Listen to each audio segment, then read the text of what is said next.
isso aí, pessoal. Então, mais um episódio aqui do Camisa 11. E hoje estou tendo o prazer de receber aqui Geraldo Búrigo, analista CNPI, autor do livro ETFs, um guia prático para você entender como funciona essa poderosa ferramenta de investimento, versão que está lá disponível para Kindle na Amazon.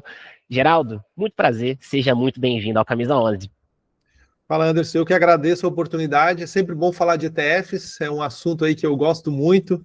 Descobri os ETFs lá em 2019, me apaixonei, mudei toda a minha filosofia, digamos, de investimento, né, focando muito mais numa forma mais passiva, mais indexada de investir.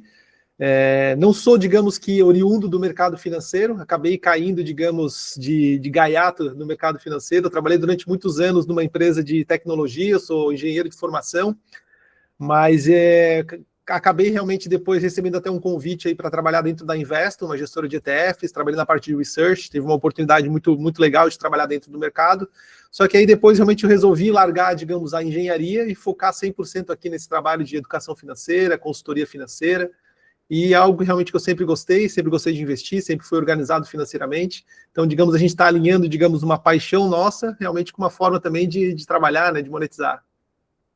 Perfeito, perfeito. E eu entendo bem essa questão de transição de carreira, porque eu sou químico de formação, trabalhei na Petrobras também por um período ali, 2 anos e meio, funcionário concursado da companhia, e aí saí, fiz o meu mestrado em Química e hoje eu também atuo no mercado. Então eu entendo bem esse movimento ali de migração de carreira, sair de uma área para outra, para o mercado financeiro. É sempre um desafio, né? Sim, não, total, total. Você sair de uma zona que você já está mais confortável e ir para uma outra para você explorar, então realmente tem os seus desafios, mas também tem suas as lutas e recompensas, tem digamos essas assim, né? recompensas. Com certeza. Exato. E aí você já trouxe um ponto já excelente, que é essa questão do... Depois ali, 2018, 2019, eu comecei a mudar a minha filosofia de investimentos, e eu tive a oportunidade também de conversar com o Fernando Kogut, e a propósito, o podcast de vocês também sensacional, já até aproveito para falar aqui, pessoal, tem o podcast em Geraldo, tem o podcast do Fernando Kogut também, que é o Stop Loss Talks, tem outros 2 participantes também que são muito interessantes, conteúdo muito técnico ali, então vale muito a pena, Stop Loss Talks. E aí você falou, e eu gravei com ele também aqui, ele trouxe essa questão justamente de ter mudado depois de um tempo a filosofia dele de alocação, olhando para os ETFs, porque é muito isso, né? Acho que a gente pode trazer ali alguns, já para a gente começar o nosso bate-papo aqui, trazer ali os primeiros pontos dessa simplicidade do ETF. Quando a gente fala de ETF, a gente está falando de um veículo que tem uma simplicidade, que tem uma eficiência, tem uma transparência, na sua grande maioria, tem uma diversificação na essência. Então, Geraldo, comenta um pouco sobre esses principais pontos e por que de fato usar o ETF como um veículo para alocação tende a ser uma estratégia realmente bem interessante e bem mais simples e que também gera resultado aí para o investidor. Então, Anderson, uma das coisas assim que a gente vai aprendendo, né, depois com experiência e como investidor, é que a gente começa a perceber como o comportamento está ligado com o sucesso nos investimentos, né? Então a gente fala que investir é muito mais a questão de comportamento do que às vezes de uma habilidade assim superior. Eu acho que até é um erro das pessoas, né? As pessoas às vezes acham que ela tem que ter uma habilidade, digamos que muito acima da média para ter um bom investimento e às vezes nem precisa disso, basta realmente ter o quê? Uma disciplina, uma consistência. E como as emoções, digamos, afloram no ser humano, né, e eu vi na gestão passiva, na gestão indexada, uma forma, digamos, de tu tirar um pouco a emoção no teu processo de tomada de decisão nos investimentos. Porque como tu está investindo através de um fundo, de um ETF, né, o ETF ele nada mais é do que um fundo que o diferencia, digamos, desses fundos tradicionais que a gente está acostumado a ver, pelo fato também de ser negociado em bolsa, né, como se fosse uma ação, com um ticker, mas o ETF ele está muito ligado com essa gestão mais sistemática, uma gestão mais passiva, indexada, ou seja, a gente vai ter, digamos que, regras pré-determinadas para selecionar os ativos que irão compor o fundo. Isso aí te dá uma maior tranquilidade. Por exemplo, vamos falar agora um pouquinho de dividendos, então, para as pessoas que gostam de dividendos. Hoje a gente tem ETFs que investem em empresas que pagam dividendos de forma recorrente. E tem lá uma série de filtros, uma série de regras que o ETF vai seguir para sempre buscar se expor a essas características de empresas. Ele vai se rebalancear a cada 4 meses, a cada 6 meses, dependendo da metodologia de cada ETF, e ele não vai se importar muito para o que está ocorrendo no mercado. Ele não vai dar bola se o Trump está falando alguma coisa, ou se está tendo algum burburinho político aqui no Brasil, ele vai lá seguir a metodologia dele, vai estar sempre exposto àquelas empresas que ele acabou realmente colocando em sua metodologia. Isso aí faz o quê? A gente tirar a emoção de jogo. Porque às vezes a gente começa a investir em boas empresas, só que aí começamos o quê? Se assustar com previsões, com notícias, porque o mercado financeiro ele vai fomentando, né? Ele vai, digamos, estimulando o nosso medo, estimulando a nossa ganância. Ou Então, até se apegar num papel. E aí, às vezes, a gente acaba o quê? Tomando decisões, digamos que por pura emoção, ou seja, decisões irracionais, sendo que tu não precisava ter vendido aquela ação, tu não precisava ter vendido aquela empresa. Quando tu faz através de uma gestão que está mais sistemática, né, que não está dando bola realmente para o que está acontecendo no mundo, eu acredito, e até os dados mostram para gente, que tu consegue aumentar as tuas probabilidades de sucesso. Porque aí a gente começa a relembrar vários investidores famosos, como Charlie Munger, Warren Buffett, que sempre falam que nos investimentos o ganho está na espera, o poder do longo prazo, da disciplina, e os ETFs nos ajudam realmente a gente a ter essa maior disciplina, a permanecer investido, não ficar girando posição o tempo inteiro, né? Acreditar realmente numa tese, né? Acreditar realmente numa estratégia que tu confie. Exato, e aí tem esse ponto justamente de você não se preocupar com qual produto que você vai alocar. Então, se você quer, por exemplo, né, uma estratégia posicionada nas principais pagadoras de dividendos, você não está preocupado na empresa A, B ou C, em ter que olhar balanço, se o balanço veio acima, veio abaixo do que era esperado. Você se preocupa com o objetivo e no veículo que te dá exposição àquele objetivo. Então, você tem essa diminuição de preocupação e essa questão comportamental, ela é vital. Tá? Então, a técnica importa, obviamente, para você saber selecionar e entender como cada veículo funciona, mas você também tem essa questão do controle emocional para você não fazer um movimento equivocado.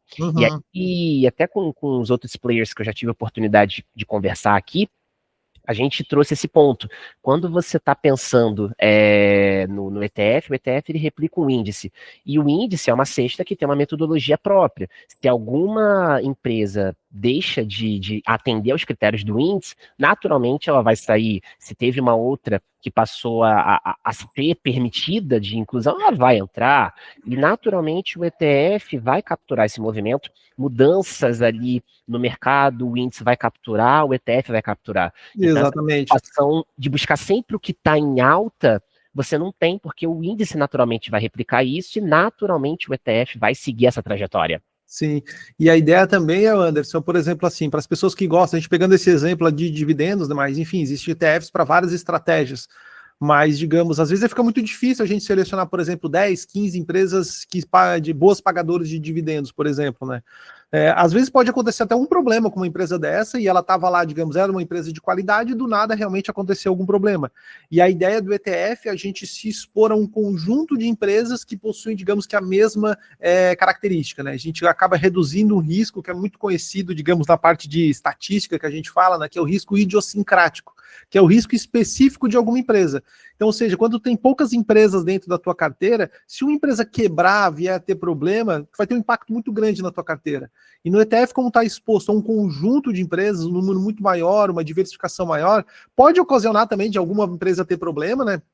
Pode acontecer, tudo pode acontecer, só que o impacto acaba sendo muito grande, né? Acaba sendo muito menor.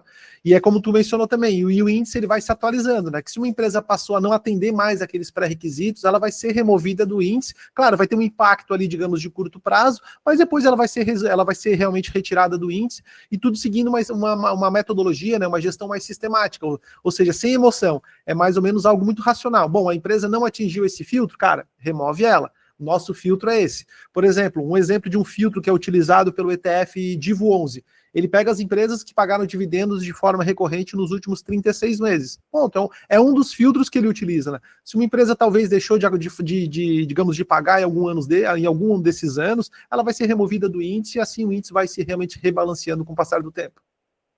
Ah, perfeito. E de uma forma também bem agnóstica, né? Não importa, não está importando se você está apegado a uma posição A, B ou C, você tem um critério que já está definido. Então, a ideia é acreditar na estratégia em si do que realmente na empresa, né? Ou seja, tirar o foco da empresa e realmente num conjunto de empresas com aquelas características. Né? Exato, exatamente. E é justamente uma blindagem a toda essa questão emocional que a gente sabe. Né? A gente sabe que tem investidores que se apegam a uma posição, tem toda a questão das heurísticas e vieses que a gente tanto estuda e tanto aborda. Né? Então, no ETF você tem um veículo que vai realmente proteger a sua alocação de você mesmo. Exatamente. Porque no fim, o maior inimigo do investidor, eu sempre brinco que é ele mesmo, né? Porque ele sempre vai tentar fazer alguma coisa, ele vai querer fazer alguma coisa, e a gente sabe que quando tu tá com uma estratégia bem elaborada, né? Às vezes tu não precisa fazer nada, porque as oscilações fazem parte do jogo, né?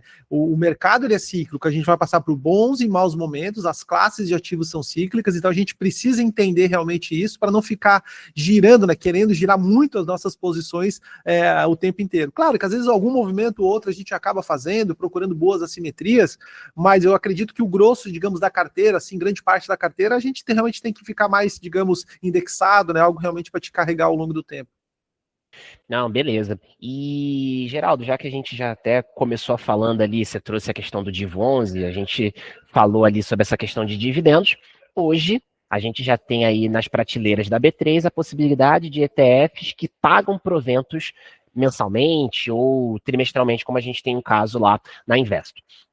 E a maior parte da indústria é ETF de acumulação, né, e já foi até tema, inclusive, do Stop Loss Talks, já trouxeram um estudo sobre isso, e essa é uma provocação que tem crescido cada vez mais nas redes, né?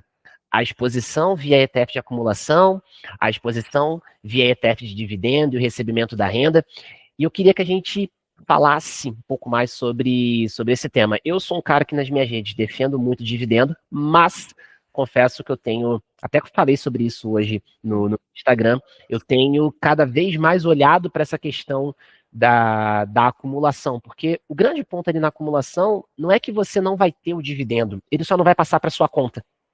Isso. Uhum. Né? Eu acho que a ideia, o principal, Anderson, é a gente entender, por exemplo, assim, se a gente pegar um ETF tipo o Divo 11, né? A gente tem a opção do Divo 11 que paga dividendos e a opção do Divo 11 que, se não me engano, é DIVD11, não lembro bem o ticker, né? Mas a gente tem a mesma estratégia, igualzinho, um que paga e um que não paga. Acho que a primeira coisa que o investidor precisa entender, que às vezes eu vejo que gera uma certa confusão para alguns seguidores meus no Instagram, as pessoas têm a falsa percepção de que o ETF que paga dividendos, ele vai te entregar um retorno maior. E não vai. É a mesma coisa, é a mesma estratégia. A diferença é que o ETF que paga dividendos, ele vai tirar um pouquinho lá da cota e vai te passar para a tua conta corrente. Acho que o primeiro ponto que a gente tem que analisar e as pessoas precisam entender é que como a estratégia é a mesma, ou seja, ele se expõe à mesma metodologia, o total return que a gente fala, que é o retorno total, onde a gente vai contabilizar tanto a variação da cota quanto as distribuições pagas, eles vão ser iguais àqueles dois ETFs, né? Então acho que é o primeiro ponto que as pessoas precisam entender. E o negócio dos dividendos, eu não digamos assim, eu não sou contra os dividendos, eu tenho uma visão um pouquinho mais racional, digamos assim. Porque os dividendos eu entendo que ele é também uma espécie de sinalização positiva da empresa de que ela está realmente gerando caixa, ela está distribuindo parte dos seus lucros para os seus acionistas, está realmente remunerando seus acionistas, né? Tanto que eu acho que tem uma grande diferença entre empresas que pagam dividendos de forma recorrente e empresas que pagam altos dividendos e não seja recorrente, tem uma diferença bem grande, né?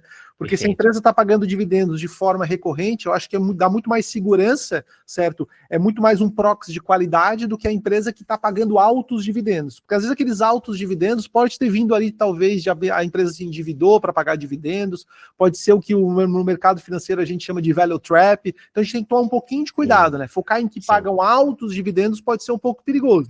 Agora, empresas que pagam dividendos de forma recorrente, ele até no meio acadêmico, muitos consideram como uma espécie de qualidade, né? Um proxy de qualidade, porque a empresa realmente está gerando caixa para o seu acionista, né?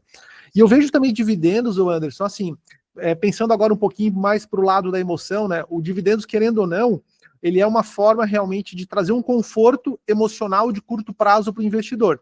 Tá? Eu penso a mesma coisa. Por mais que às vezes a gente ache ali, cara, talvez não faz sentido receber dividendos durante uma fase de acumulação, principalmente no caso dos ETFs, né, que a gente tem um imposto, né, de retenção ali de 15%, só que talvez aqueles dividendos caindo todos os meses na conta cause, digamos, um conforto para o investidor e ajude ele a continuar investindo, né? Ajude ele realmente a não desistir, a criar realmente uma disciplina, uma consistência, né? Então eu vejo que assim, a melhor estratégia é aquela que a gente pode seguir. Talvez não seja a melhor estratégia, pode ser que seja uma estratégia, digamos que subótima, como a gente gosta de falar, mas se aquilo ali ajudar o investidor a manter a disciplina, manter a consistência dos aportes, eu não vejo tanto problema. Só que ao mesmo tempo eu gosto de mostrar também esse lado mais racional para o investidor. olha, se tu está numa fase de acumulação e tu está investido através de um ETF, né, que o ETF não tem o benefício da isenção tributária para dividendos, mesmo que tu reinvista esses dividendos todos os meses, certo? Lá na frente, o ETF de acumulação vai te entregar um patrimônio maior. Por quê? Porque parte desses dividendos que você vai recebendo mês a mês, eles são o quê? Tributados em 15% na fonte. Então eu gosto de passar um pouquinho esse lado racional para os investidores, mas ao mesmo tempo eu entendo também esse lado da emoção, né? Esse lado, esse fator psicológico, que é como eu mencionei no começo aqui da nossa conversa, né? Investir é muito mais uma questão de comportamento, certo? Do que realmente uma habilidade. Se aquilo ali ajuda realmente o investidor a se manter no jogo, digamos assim, né? Não desistir, ele vai ver aquele conforto, digamos, ele vai sentir uma recompensa de curto prazo, e eu acho que ele vai sentir talvez assim, tá dando certo, eu já tô tendo uma recompensa. Se aquilo ali tá ajudando ele a manter a disciplina, eu acho ok, tudo bom, mas eu também acho importante mostrar esse lado racional para ele ter ciência de que talvez faria mais sentido, né, numa fase de acumulação, utilizar um ETF de acumulação. Não, perfeito. E eu também defendo a mesma linha, né? Indo nessa questão do comportamento, a gente fala muito sobre, ainda mais quando você fala, por exemplo, de uma estratégia de renda variável. É realmente algo para o longo prazo. Então, só que o longo prazo, ele demora muito. Se você fala na cabeça do investidor, o longo prazo, a gente está falando de 6 meses, No um longo ano. Mas prazo a gente estaremos todos mortos, né? Tem uma frase que fala assim. Exatamente. Uhum. E aí a galera fica preocupada, né? Mas, poxa, eu tô vendo meu patrimônio oscilar, eu tô vendo, não tô vendo o retorno, né? Onde é que tá o meu dinheiro? Eu tô vendo que tá caindo e tal. Então eu vejo justamente o dividendo com esse caráter psicológico, né, bem positivo, porque você de fato tá vendo o teu dinheiro gerar mais dinheiro ali no curto prazo, e isso te estimula a você manter a disciplina, como você bem trouxe, eu também defendo muito isso nas redes. Se você quer aquela mentalidade de, poxa, eu coloquei tantos reais, eu tenho X cotas, eu recebi Y de dividendo. Então, se eu aumentar a quantidade de cotas, eu vou receber mais. Então, já gera aquela mentalidade de, poxa, eu vou manter minha organização, vou manter meu orçamento em dia para poder conseguir seguir esse fluxo de investimento. E aí, Geraldo, eu queria até continuar um pouco nessa linha dos dividendos, porque você também já apresentou um estudo, né? E você até comentou naquela edição do podcast de vocês que a gente pode ter uma estratégia, né? Você vai ter ali, você consegue ter uma renda passiva sem de fato ter uma estratégia de renda passiva. Eu queria que você comentasse um pouco, tá? Para que a audiência que está aqui ouvindo pudesse entender como que a gente teria essa estratégia da renda passiva com o ETF de acumulação. Não, tranquilo. Então, o conceito, digamos, da gente utilizar somente ETFs de acumulação, mesmo, digamos, numa fase de usufruto, numa fase de aposentadoria, é que nós iríamos gerar a nossa própria renda. Mas como, Geraldo, se a gente não está recebendo os dividendos? A gente iria o quê? Efetuar vendas, certo? Ou mensais, ou anual, uma vez por ano, né? Como forma de gerar renda. Isso aí, na prática, quando a gente pega dois ETFs, por exemplo, assim, um ETF de acumulação e um ETF que paga dividendos, se a gente pegar, por exemplo, assim, aquele percentual de dividendos distribuídos pelo ETF de distribuição e pegar aquele mesmo percentual e vender a mesma quantidade o mesmo percentual de cotas do outro ETF de acumulação, na prática vai ser a mesma coisa. A gente vai chegar lá no final com o mesmo patrimônio e vai ter basicamente a mesma variação.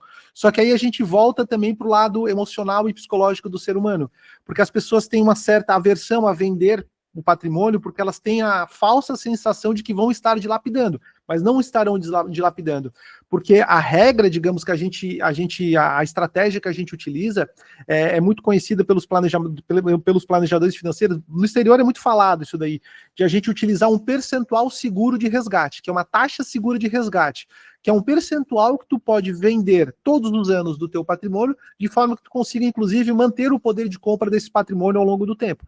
E essa estratégia que eu botei, acho que tem até no meu canal do YouTube, né, um vídeo que eu fiz, foi exatamente sobre isso. Eu simulei 4 ETFs de acumulação, então eu peguei 4 classes de ativos diferentes. Uma carteira bem simples, né? Que ela tá lá com 25% alocada num ETF de CDI, basicamente Tesouro Selic, 25% no ETF no índice IMAB, que é uma cesta de títulos públicos Tesouro IPCA, 25% no ETF de ações brasileiras e 25% no ETF de ações americanas. E deixei rodar essa estratégia, né, esse histórico, desde 2003 até 2025. E nesse intervalo, eu vendi todos os anos 5% do meu patrimônio. E eu consegui gerar renda todos os anos, e o meu patrimônio conseguiu, inclusive, crescer, certo, acima da inflação. Não que esse percentual de 5% seja um percentual que deve ser utilizado, porque esse período específico que eu utilizei, ele, digamos, ele ajudou muito, né? Porque a gente teve a gente teve um período muito bom da renda fixa brasileira, um período muito bom da Bolsa Americana, né? Mas nesse período específico, eu ter utilizado 5% do meu patrimônio todos os anos, eu consegui, inclusive, ter um ganho real. Poderia até ter utilizado um valor até um pouco maior, 6%, que meu patrimônio ainda ia conseguir manter o poder de compra, né? Só que quando a gente projeta, às vezes, uma carteira, digamos, de aposentadoria ou de usufruto, quando eu faço para os meus clientes, eu sempre tento partir de um valor mais conservador, porque a gente nunca sabe o que pode acontecer no futuro, né? A gente já teve épocas aí que o mercado americano, ele, digamos, teve desempenho pior que o mercado brasileiro, já teve décadas perdidas, digamos assim, do mercado americano. A Bolsa brasileira também, às vezes, ela dá aquela patinada, né? A renda fixa brasileira, ela já também não paga tanto quanto ela pagava lá no final dos anos 90, já mudou bastante, apesar de a gente estar com uma Selic a 15%, Exato. o pessoal se esquece que a gente já teve Selic a 50% ao ano aqui no Brasil, era outro cenário, né? Mas eu sempre gosto de projetar uma taxa de 4%. Então é 4% que eu vou vender meu patrimônio todos os anos, seja com ETF de acumulação, certo? E eu vou conseguir realmente perpetuar esse meu patrimônio, se esse for o meu desejo, né? Até porque tem pessoas que querem esgotar o patrimônio em vida. Então, enfim, é uma estratégia que a gente utiliza ali como forma de preservar o patrimônio ao longo do tempo, mas a gente consegue gerar essa renda efetuando vendas. Não vamos dilapidar o patrimônio, o pessoal pode ficar tranquilo com relação a isso. Já tem diversos estudos mostrando realmente, eu mesmo já fiz diversas simulações, tu não vai dilapidar o patrimônio, só que tem realmente um lado emocional. Né? É difícil a pessoa vender o patrimônio.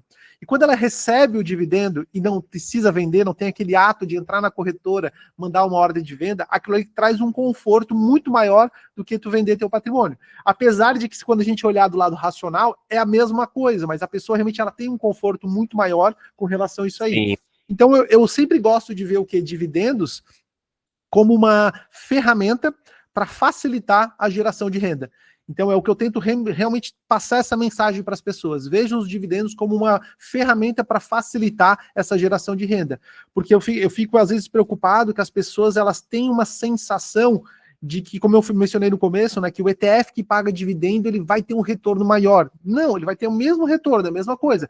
A diferença é que parte dos teus retornos estão sendo distribuídos para ti agora, está sendo recompensado agora, né? Mas na prática é a mesma coisa. Então essa é a mensagem que eu tento passar, né? Então, veja dividendos como uma ferramenta para te auxiliar nesse processo de geração de renda, porque eu sei também que ir lá, entrar na corretora, vender parte do patrimônio todos os anos, são poucas pessoas que conseguem fazer isso, né? Eu consigo fazer para os meus clientes porque sou eu que faço, não é eles que fazem, né? Mas eu sei que o investidor fazer isso aí é um pouco difícil, né? Então, às vezes, os dividendos podem ser utilizados realmente dentro desse conceito. Sim, e ainda tem um outro fator operacional que é DARF, né? A galera tem um certo problema operacional. Ai, mas eu vou ter que emitir DARF, vou pagar, como é que é? Preço médio. Isso também gera, é mais um pilar ali para a galera ficar, poxa, mas seria tão mais fácil se eu já tivesse o dividendo, já tá lá na minha conta. Então essa questão operacional prejudica muito também. Inclusive, eu acho que esse é um ponto, digamos que negativo dos ETFs, né? Principalmente os ETFs de renda variável. O ETF de renda fixa, ele é retido na fonte, mas esse processo de gerar DARF realmente ele é muito chato, né? É difícil, é complicado para a grande parte dos investidores. Também, se a gente pensar, tem outros produtos que têm essa distribuição de forma isenta. O ETF ele não vai te dar essa distribuição de forma isenta, e até as vendas que a gente for fazer de um ETF, tu também vai ter que pagar imposto, né? 15%. Então, às vezes, a gente fazer um mix entre ETFs e produtos que têm esse benefício tributário da distribuição, como os próprios fundos imobiliários, como os próprios FII Infras, pode também funcionar dentro de uma carteira, né? Eu gosto muito dos ETFs, utilizo muito dentro da minha estratégia, mas eu não sou aquele cara que só vai focar em ETF. A gente sempre tenta buscar o equilíbrio dentro de um portfólio. Não, perfeito. E é isso, né? Eu vejo uma discussão muito polarizada por produto. Não, é melhor ter fundo imobiliário ou ação? É melhor ter ETF assim ou assado? E no fim do dia, você montar um portfólio que atenda, que você consiga manter e esteja alinhado com os seus objetivos, com o que você está buscando, com o perfil que você tolera de risco, e entender que também dá para você combinar estratégias. Uma não anula a outra necessariamente. No fim, uma carteira diversificada é o que realmente ajuda o investidor a permanecer investido, que ajuda o investidor realmente a construir patrimônio. Eu sempre vou dentro dessa linha, né? Buscar o equilíbrio, buscar uma diversificação, não fazer apostas. Geralmente o pessoal me pergunta nas redes sociais, Geraldo, o que é melhor, isso ou aquilo? Eu sempre falo, cara, por que não os dois? Pode combinar os dois, é melhor ainda. Cada um vai ter um comportamento diferente ao longo do tempo. Então isso aí vai deixar até o teu portfólio muito mais eficiente do que tu ficar querendo apostar em uma classe de ativo ou outra. Cara, vamos diversificar, que é realmente o caminho mais natural, né, mais saudável. Não, com certeza. E aí, já partindo aqui para o nosso próximo ponto aqui, né? A gente tem observado muitos lançamentos agora de ETFs de renda fixa.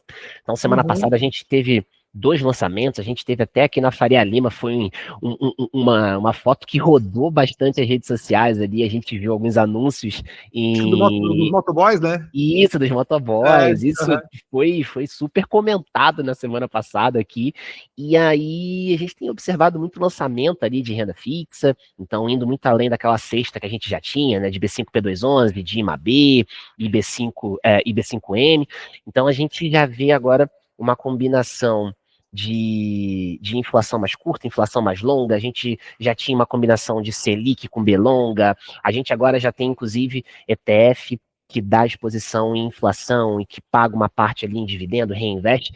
Como é que você tem observado isso, o Geraldo? Como é que você acredita que o investidor brasileiro pode se beneficiar ali dos ETFs de renda fixa? O que a gente pode ter de simplicidade? O que a gente precisa observar ali, os pontos de atenção diante de tanto lançamento que a gente tem tido aí, essa prateleira ficando cada vez mais recheada ali de veículos? Eu acho um ponto muito positivo, sempre brinco que os ETFs é um caminho sem volta aqui no Brasil, basta a gente ver como é que foi no mercado americano, no mercado europeu, né, pela quantidade de ETFs que nós temos no exterior. Claro, nem todos os ETFs realmente possuem boas estratégias, mas a gente tem muitas opções, e a parte de renda fixa, como tu falou, era um mercado muito reduzido aqui no Brasil de ETFs. A gente tinha lá exposição ao IMAB, aos IPCA+, e pronto, não tinha muita coisa. E agora, de uns tempos para cá, começaram a surgir novas, realmente, estratégias com relação à renda fixa, já que todo mundo fala que o Brasil é o país da renda fixa, por que a gente não vai ter mais ETF de renda fixa, né? Inclusive, em crédito privado, tem saído agora novos ETFs, a gente já está com, se eu não me engano, 4 ETFs de crédito privado aqui na Bolsa Brasileira, tanto de debentures, tivemos o lançamento de um ETF de letras financeiras também, bem interessante, do Banco BTG. Eu acho muito bom. Gosto bastante dessa opção de renda fixa, né? Apesar de ser um pouco difícil, às vezes, para os investidores entender a parte do ETF de renda fixa. Por quê? Porque é até um ponto, digamos que negativo dos ETFs, né? Que é algo que eu tento realmente também explicar um pouco mais para as pessoas. Porque, querendo ou não, quando a gente investe lá num título de renda fixa, seja num CDB, num título público, a gente tem uma previsibilidade do valor que a gente vai receber. E no ETF a gente não tem essa previsibilidade, a gente tem algo muito próximo, certo? Mas a gente não tem exatamente. Então, tu vai comprar lá um Tesouro IPCA 2029, tá pagando IPCA mais 7, tu sabe que se tu ficar até 2029, né, até o vencimento, tu vai receber IPCA mais 2029. No meio do período, teu título vai oscilar bastante, né? Mas até lá, tu sabe, se tu levar até o vencimento, vai receber. No ETF, a gente não tem essa mesma previsibilidade. Então, para o investidor, digamos, comum, é uma dificuldade, às vezes até fica um pouco, digamos que preocupado, pô, Geraldo, mas quanto que eu vou receber? Quanto que eu vou ganhar realmente com esse ETF? Só que muitos desses ETFs, as gestoras, elas informam no site mesmo, das gestoras, digamos, uma aproximação, digamos, assertiva do que ela pode receber de retorno, com base no preço que tu pagar na cota. Então, às vezes, quando pegar um ETF qualquer aqui, por exemplo, assim, um ETF do Itaú, o B5P211. Ele é um ETF que se expõe a uma cesta de títulos públicos IPCA+. Lá dentro do site da gestora vai ter lá, se você pagar tantos reais na cota, você tem a expectativa de receber IPCA mais 6,5, IPCA mais 6,8, né? Então, ali já ajuda um pouco o investidor, né, a ter uma ideia realmente de quanto que ele vai receber ao investir naquele instrumento, né, naquela estratégia. E outra coisa que eu gosto muito dos ETFs, agora pensando pelo lado positivo, né, falei também um lado negativo dos ETFs, é que eu gosto dos ETFs principalmente se a gente não tem um prazo muito fixo de uso do nosso dinheiro. Então, por exemplo, a gente está montando uma carteira de aposentadoria. Então a gente não sabe se vai usar o dinheiro em 2029, 2030, 2031. Quando tu investe através de um ETF de renda fixa, tu vai diferindo o teu imposto, porque tu só vai pagar o teu imposto quando tu efetuar a venda daquelas cotas. Às vezes pode ficar 15 anos investido naquele ETF, tu só vai pagar daqui a 15 anos. Então se a gente vem agora um pouquinho para o mercado de títulos, a gente tem lá CDBs, o vencimento é de 5 anos, então a gente tem vários títulos de vencimentos muito curtos, e a pessoa está sempre investindo naqueles títulos curtos e pagando imposto. Então ele vence e paga imposto. Então esse ato de pagar imposto a cada 3, 4, 5 anos, isso aí reduz bastante o teu potencial de retorno. Com o ETF tu consegue realmente realmente fazer um diferimento. Tu vai carregando aquela posição e a hora que tu precisar realmente daquele dinheiro, tu vai vender uma parte daquelas tuas cotas, né? Aí sim que tu vai pagar um imposto realmente sobre o teu ganho de capital. Então eu acho um benefício muito interessante com relação aos ETFs. E eu espero aí que os ETFs de renda fixa continuem, a gente tenha mais opções. Como eu falei, a gente tinha poucas opções de crédito privado, agora já temos 4 opções. Então, ou seja, o pessoal quer correr um pouquinho mais de risco, sair dos títulos públicos, tentar um retorno ali um pouquinho superior ao CDI, né? Já temos algumas opções de crédito privado agora. E eu espero aí que cada vez surjam mais opções, como a gente tem lá no exterior, justamente para a gente conseguir montar uma carteira bem diversificada.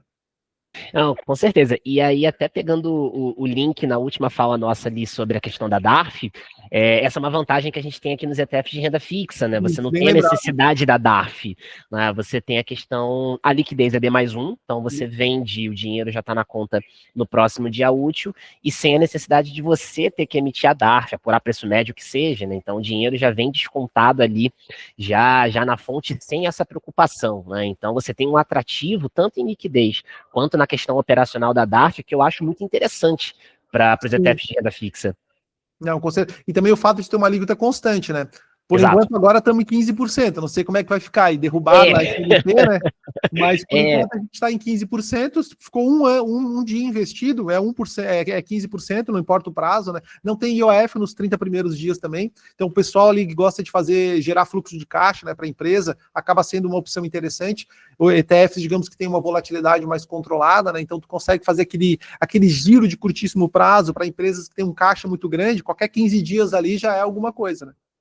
Não, com certeza, com certeza. Né? E a gente vê de fato essa inovação. Então a gente vê combinação de LFT com B longa, a gente vê essa combinação de títulos com B mais curta, B mais longa, a gente vê também a questão de ETF que paga provento, né? Então a gente vê de fato um amadurecimento, né, do mercado, a gente vê as opções de crédito privado. Então, de fato, a gente está caminhando para um mercado com muita possibilidade. E aí eu acho muito interessante, porque daí o investidor ele tem justamente ferramentas que ele pode avaliar, se ele, enfim, se ele quer uma exposição a uma B mais longa, B mais curta, se ele quer renda, se não quer. Então, eu acho bacana a gente ter essa diversificação, né? Porque de fato é isso, você tem mais possibilidades para poder estudar, poder analisar e poder escolher o que mais te atende. Uhum. E também é bom também reforçar, né, Anderson, que da mesma forma que no ETF de renda variável a gente tem, digamos, uma gestão passiva, sistemática, né, com regras pré-determinadas, pré-definidas pela metodologia do índice, na renda fixa ocorre da mesma forma. Então te dá uma maior previsibilidade, digamos, da estratégia, né? Então a gente pode pegar hoje, por exemplo, na Bolsa hoje a gente tem vários ETFs que se expõem a títulos públicos Tesouro IPCA, que são as NTNBs. Só que cada um tem uma estratégia diferente. Ou seja, um vai investir somente em NTNBs mais curtas, outras intermediárias, outras mais longas. Isso aí impacta diretamente na volatilidade, na expectativa de retorno. Então, o investidor, ele sabe, bom, eu quero me expor agora numa NTNB longa. Eu vou procurar um ETF que tem na sua metodologia se expor a essas NTNBs, né, que tem um vencimento mais longo, porque eu já sei que vai ter uma maior volatilidade, que vai ter maior efeito da marcação a mercado. Então, o investidor, ele consegue realmente montar a sua estratégia com base nas opções que a gente tem hoje disponível. E aí ele tem aquela transparência, né, aquela certeza de que não vai ter um gestor mudando nada ali. Ou seja, o gestor ele vai seguir, a gestora em si, né, vai seguir realmente a estratégia conforme a sua metodologia. Isso aí dá uma confiança maior para o investidor, né, uma transparência que eu acho bem interessante. Não, com certeza. E aí tem alguns pontos também que são interessantes a gente fazer esse paralelo, né, pegando os ETFs que dão exposição em título público e fazendo paralelo com o Tesouro Direto, né, quando você tem ali produtos que pagam cupom, né, que pagam os famosos juros semestrais. O que o ETF recebe, a gente não tem a cobrança de imposto. Quando é a pessoa física investindo, a gente vai ter lá a cobrança de forma regressiva. E tem um ponto que para mim é bem importante, né? Quando a gente fala de alocação por objetivo, a gente define os prazos e aí faz toda uma construção de planejamento para aquele objetivo. Quando a gente fala de tesouro direto, é um ponto que muita gente não se atenta. O tesouro, alguns anos, e a gente não sabe quando, ele interrompe a negociação de alguns títulos. Então, em fevereiro deste ano, a gente teve a interrupção do IPCA 35, IPCA 45. Então, se você tem um planejamento e você está investindo para tal objetivo, para tal período, e você não consegue alongar, poxa, é um objetivo que não dá para alongar, era para aquela data, você não vai conseguir mais fazer o aporte naquele título. Você vai ter que escolher um outro, ou de prazo mais curto, ou de prazo mais longo, coisa que no ETF você não passa por esse problema. Acho que foi por agora que eles tiraram, acho que foi o Tesouro IPCA 2029, se não me falha a memória, eles tiraram um curto agora que a gente tinha. O 29 ainda tá, o 29 ainda tá. Foi o 35, foi algum que tiraram agora. O 35 e o 45 tiraram em fevereiro. Tiraram. Isso aí é algo que realmente pode ocorrer. O governo pode chegar lá, o Tesouro pode chegar lá e realmente simplesmente tirar o título, né? E a gente tem também às vezes, em momentos de estresse, o mercado de títulos fica fechado, né? Como já aconteceu muito no ano passado. Inclusive, eu lembro até durante a pandemia, lá em 2020, o próprio Tesouro Selic, cara, ele ficou 2 dias sem fechado. Estava utilizando ele para uma reserva de emergência e precisou naquele dia ali, passou um pouquinho de dificuldade, digamos assim, né?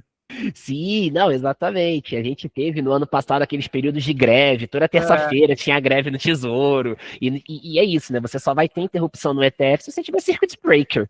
Mas aí é um cenário de uma queda, eu tô falando de uma queda de 10% no dia no Ibovespa. Então, assim, cenários mais caóticos, digamos assim, né? Muito mais caótico. Pode acontecer um dia, né? Eu acho que um dia vai acontecer de novo, mas espero que demore mais alguns anos. Não, com certeza, com certeza. E, Geraldo, assim, indo nessa linha também de inovações, a gente já viu uma discussão maior aqui sobre os ETFs e os CETs, tá? Então eu sei que é um tópico que você também responde quase que diariamente, né, nas suas redes, né? Praticamente toda a caixinha de pergunta tem alguma pergunta sobre exposição em UCITS. Então a gente já vê esse tema amplamente discutido lá para o mercado internacional. A gente já tem aqui algumas corretoras no mercado local que já estão dando acesso ao UCITS, e a gente vê aqui no Brasil algumas estratégias ali, ainda bem poucas, né? A gente tem hoje 2 ETFs que dão exposição ali nessa estratégia do ETF UCITS. Então, Geraldo, eu queria que você trouxesse um pouco dessa introdução sobre os ETFs e UCITS, e aí fica à vontade para falar tanto dos benefícios olhando para o nosso mercado local e para a galera que quer fazer investimento lá fora, né, quer de fato se expor lá fora, quais que seriam os benefícios olhando para o mercado internacional? Não, tranquilo. Então, os UCITS, né, que são conhecidos também como os ETFs irlandeses, né, que nada mais é do que são os ETFs europeus, que estão sobre a regulação, né, sobre o regulamento lá da Europa. Eles acabam sendo uma opção bem interessante para o brasileiro, pelo fato, principalmente, né, eu digo que é um dos grandes benefícios dos ETFs irlandeses, dos ETFs UCITS, é a eliminação do imposto de herança americano. Porque quando a gente investe diretamente no mercado americano, né, comprando aquelas ações ou aqueles ETFs que são negociados na Bolsa de Nova York ou na Bolsa de Nasdaq, o estrangeiro, né, o não residente fiscal americano, ele acaba sendo o quê? Com valores acima de $60 mil, ele está exposto ao imposto de herança americano. Né? Caso ele venha a falecer, os seus herdeiros, né, vão estar expostos a esse imposto de herança. E os ETFs irlandeses, que nada mais é do que ETFs registrados, né, domiciliados na Irlanda e que replicam índices globais, pelo fato de eles não estarem, digamos que, domiciliados nos Estados Unidos, a gente tem essa isenção, né, a gente tem essa eliminação, digamos assim, do imposto de herança americano. E acaba sendo uma alternativa bem interessante para o brasileiro, principalmente para quem não tem, digamos, um patrimônio aí para abrir uma offshore, alguma estrutura que já é um pouco mais cara, né? Então acaba sendo uma opção bem interessante. Até então, os ETFs irlandeses, até o ano passado, eles estavam disponíveis aqui para o brasileiro, principalmente através da corretora Interactive Brokers, que era uma corretora americana. Era uma corretora 100% americana, digamos que não é algo muito user-friendly aqui para o brasileiro, um pouco difícil de mexer, então não atraía muito a atenção dos investidores. E agora a própria Avenue, que é uma corretora feita para brasileiros, começou a disponibilizar também para os brasileiros, né, o acesso a esses ETFs irlandeses. Então a gente tem uma opção bem interessante aí para quem quer investir diretamente no exterior e eliminar esse risco de imposto de herança americano. E, digamos, em contrapartida, tu ganha também outros 2 benefícios que eu gosto de dizer. Que o primeiro é uma redução no imposto sobre os dividendos, já que existe um acordo entre a Irlanda e os Estados Unidos, onde o imposto sobre os dividendos ele não é de 30%, ele é somente de 15%, certo? Referente a empresas americanas, então tu tens uma redução aí de 50%, né, sobre o imposto sobre os dividendos, e também pelo fato de ter opções de ETFs de acumulação. Porque nos Estados Unidos, por regra, por norma, não existe ETFs de acumulação, todos distribuem dividendos. Então, como volte bem, né? Como eu defendo muito essa linha um pouquinho mais racional, quem está numa fase de acumulação, optar por ETFs de acumulação acaba tendo um benefício bem interessante. E os ETFs irlandeses, a gente tem essas opções de acumulação, que recebem esses dividendos, que são tributados somente em 15% e não em 30%, e reinvestem automaticamente no fundo, né? Então acaba realmente sendo uma opção bem interessante para o brasileiro montar uma carteira no exterior, né? Montar uma carteira globalmente diversificada. E agora também a própria Investo, né, aqui no Brasil, ela trouxe também uma opção de alguns ETFs irlandeses aqui para o Brasil, ou seja, são ETFs negociados na B3 que replicam ETFs que estão domiciliados lá na Irlanda. Aí aqui a gente não fala mais com relação ao benefício do imposto de herança americano, já que o ETF está aqui no Brasil, então não se fala... As regras. Já não teria esse risco, né? Vai seguir as regras aqui do Brasil, só que a gente consegue aproveitar um pouco, né, esse benefício do imposto reduzido sobre os dividendos. Então a gente tem a opção de investir, por exemplo, no índice, certo, americano ou no índice global, e ao invés de pagar 30% de imposto sobre os dividendos, a gente vai pagar somente 15%. Então tem uma opção que a gente pode utilizar. Então eu acho que vai chegar cada vez mais, digamos, ETFs aqui para o público brasileiro, né? Eu sei que a Avenue, ela tem já uma quantidade limitada ainda oferecendo para os seus clientes, a própria Investo aqui acho que está com 2 ETFs somente, né? A Interactive Brokers não, ela já te dá acesso a quase todos os ETFs irlandeses, mas eu acredito que aos poucos, né, como tem esses benefícios para os brasileiros, as próprias corretoras vão realmente aumentando a oferta de produtos aqui para o investidor brasileiro conseguir investir. Não, perfeito. E até pegando esse gancho na questão de uma retenção menor de imposto, olhando para a lógica de acumulação, se eu tenho uma retenção menor, isso significa mais dinheiro reinvestido. Exatamente. Então, isso no longo prazo... O efeito dos juros compostos é maior, né? Eles trabalham, digamos, aumenta esse potencial de retorno. Exato, exatamente. Então, assim, é uma estratégia que a gente já vê muita gente falando, principalmente mercado lá fora, né? Aqui no Brasil a gente tem hoje só 2 ETFs, mas é um tema que realmente tem recebido bastante atenção, tem sido cada vez mais discutido. Você mesmo é um cara que está sempre recebendo e respondendo perguntas nesse aspecto. E um outro ponto, Geraldo, ainda nessa questão de tendências e tudo, a gente vê muito lançamento temático. Então, a gente teve lançamento de Argentina, a gente tem lançamento de semicondutores, tem lançamento de inteligência artificial, tem lançamento para urânio.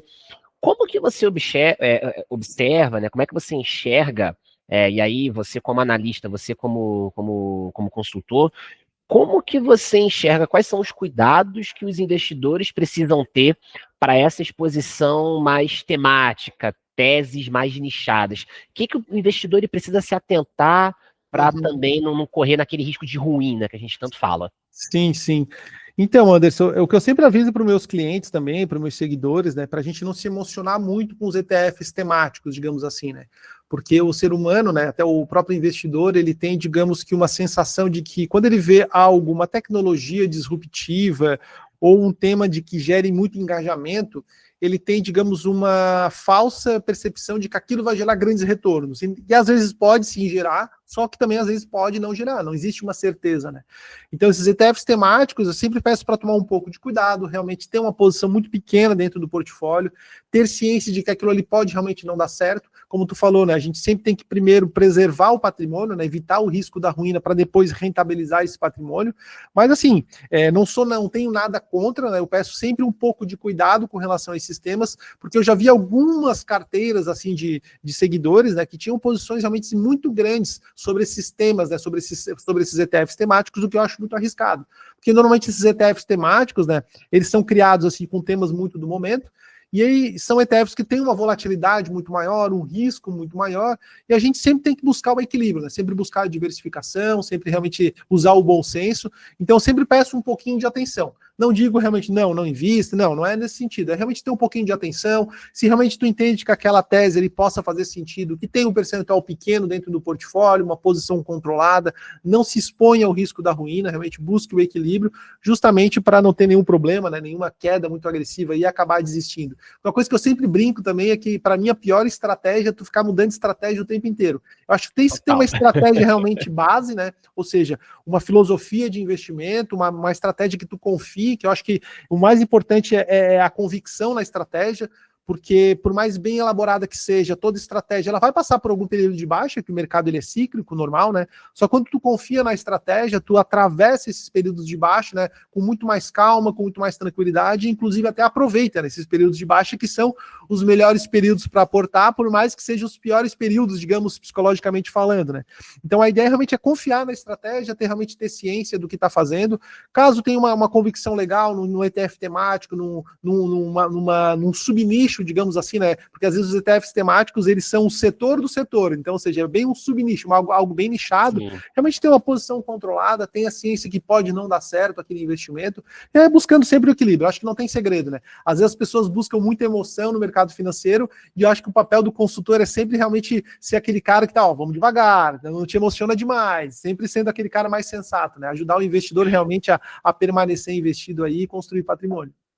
Não, com certeza. E aí vai muito dessa estratégia do core satellite, né? Então, vou ter uma estratégia mais core, que de fato estou falando de índices mais gerais, mais amplos, estratégias realmente que são consolidadas, e aí eu posso ter, até na palestra do Eric Balchunas aqui na Bloomberg, ele trouxe que é o hot sauce. Então, vou ter ali alguns...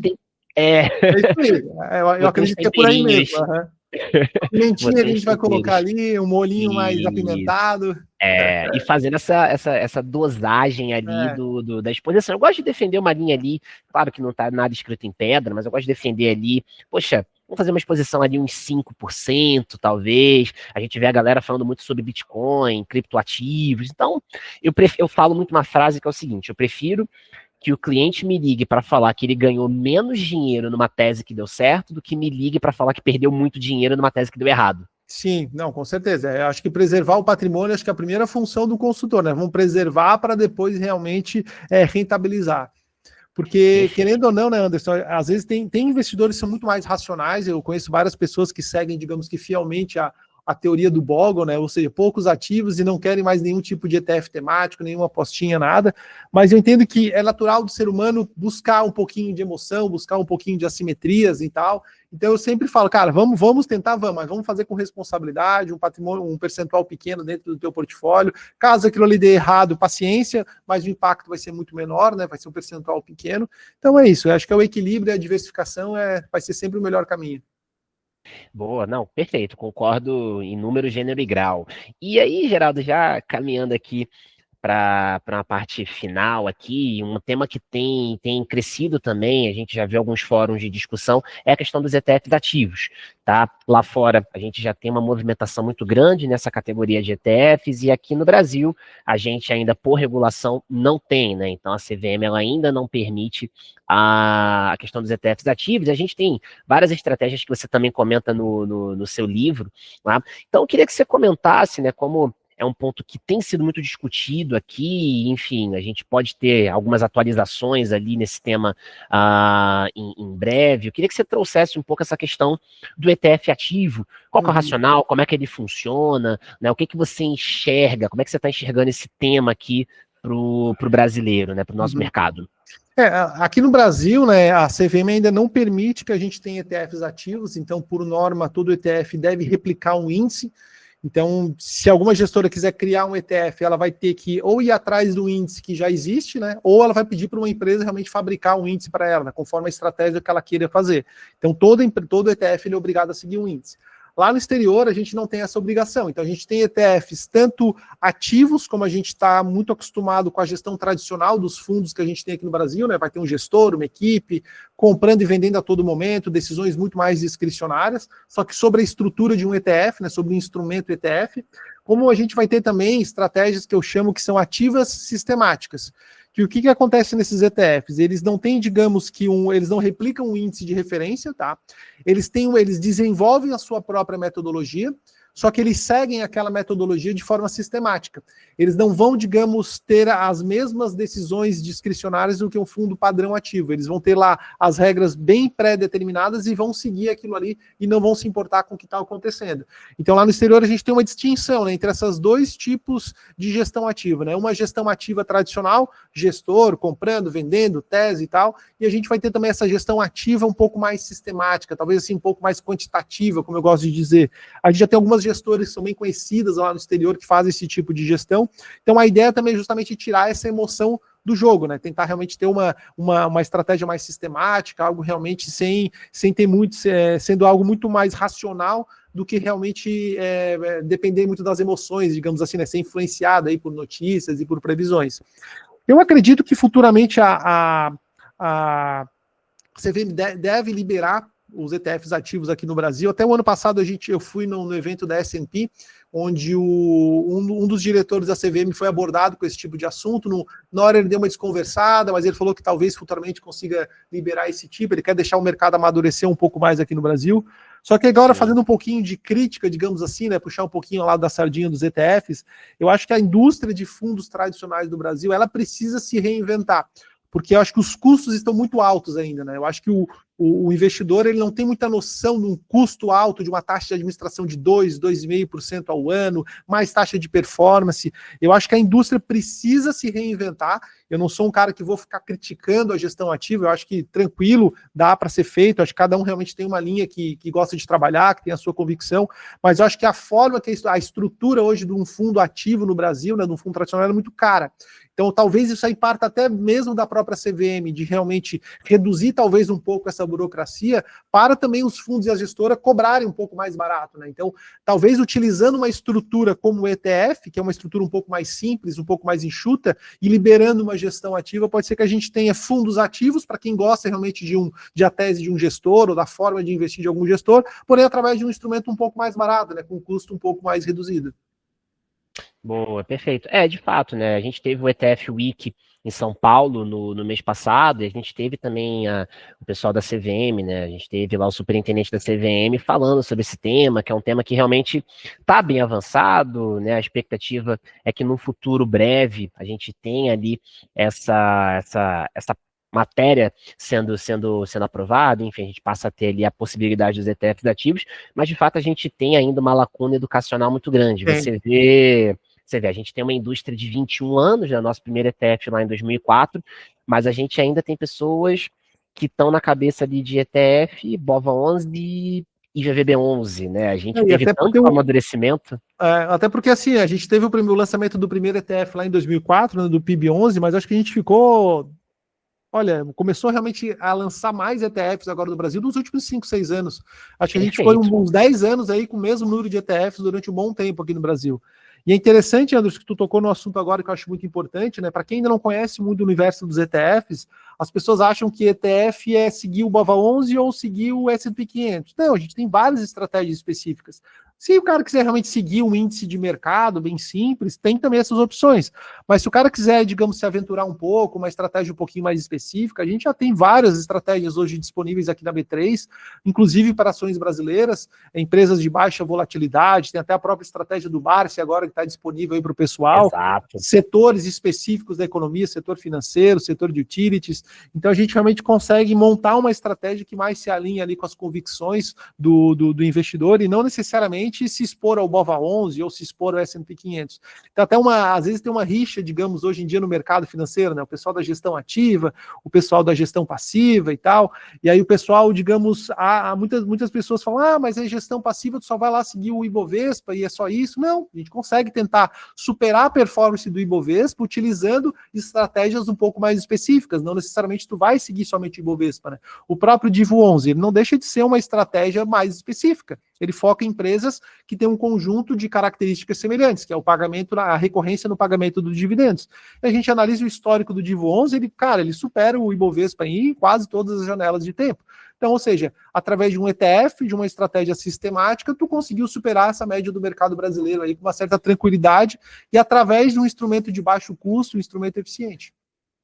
Exato, e aí você trouxe essa questão do DIVO, né, que replica o IDIV, e a gente tem um outro case também no mercado, que a gente tem no mercado brasileiro, tem estudos, tem teses que mostram a anomalia de baixo risco e alto retorno. Isso. Então a gente tem aquela famosa frase de, poxa, para eu ter mais retorno eu vou correr maior risco.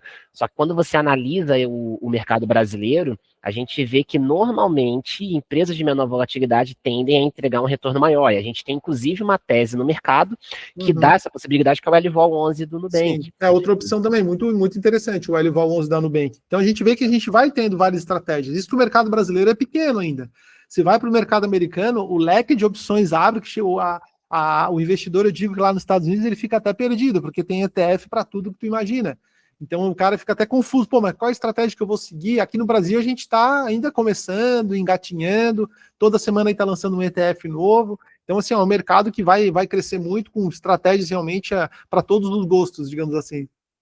Não, com certeza. E aí, o Geraldo, já para a gente caminhar aqui para o final, o que que você acredita que falta aqui para o nosso mercado, para os investidores, para que a gente tenha essa maior adoção aí dos ETFs, né? Você que é um cara que também está sempre ativo, sempre respondendo, você também tem as suas mentorias, tem consultoria, tem o livro. O que que você acredita, na sua visão, assim, quais são os fatores que ainda fazem com que o investimento em ETF ele seja uma parcela bem pequena ali quando a gente olha para o nosso mercado, que obviamente é bem pequeno, a gente tem uma parcela muito pequena da população que investe, e menos ainda exposto em ETF.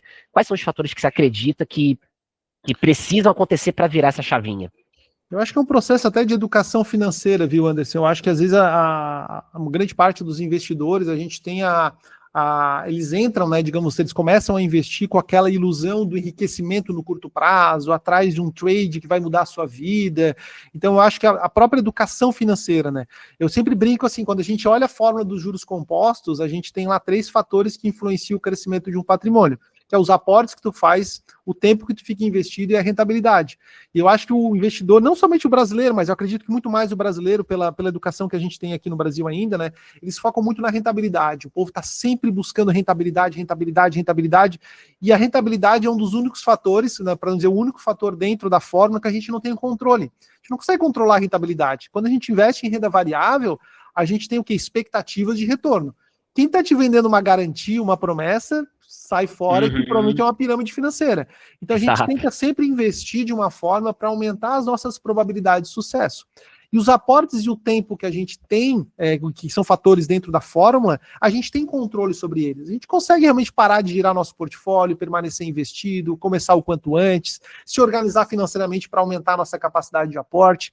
Então, a partir do momento que eu acho que o investidor passa a parar de focar muito na rentabilidade e realmente começa a focar nos aportes e no tempo que a gente permanece investido, ele vai começar a olhar a eficiência dos ETFs, que os ETFs realmente nos ajudam a permanecer investido. Eles ajudam a controlar as nossas emoções realmente e potencializar, digamos, esse poder do longo prazo, né? Ajudar o investidor a permanecer investido.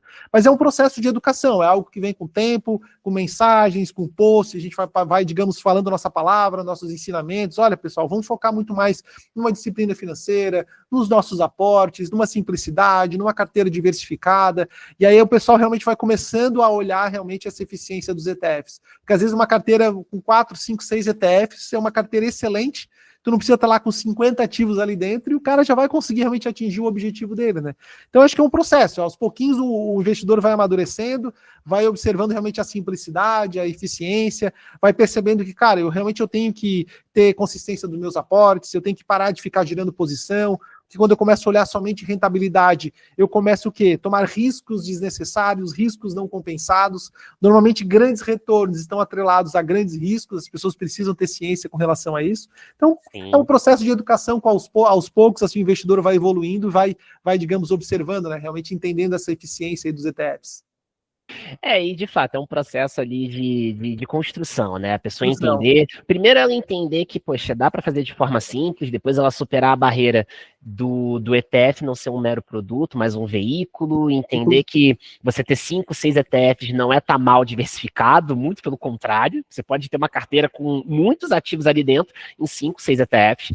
Então, são várias barreiras ali que a gente precisa rompendo. Um outro ponto também que a gente vê muita discussão sobre liquidez. Poxa, mas a liquidez ali do ETF ela é pequena, mas a gente tem toda uma estrutura de formador de mercado, tem instituições que atuam ali para promover essa liquidez, essa questão do spread. Então, de fato, tem uma lacuna educacional grande.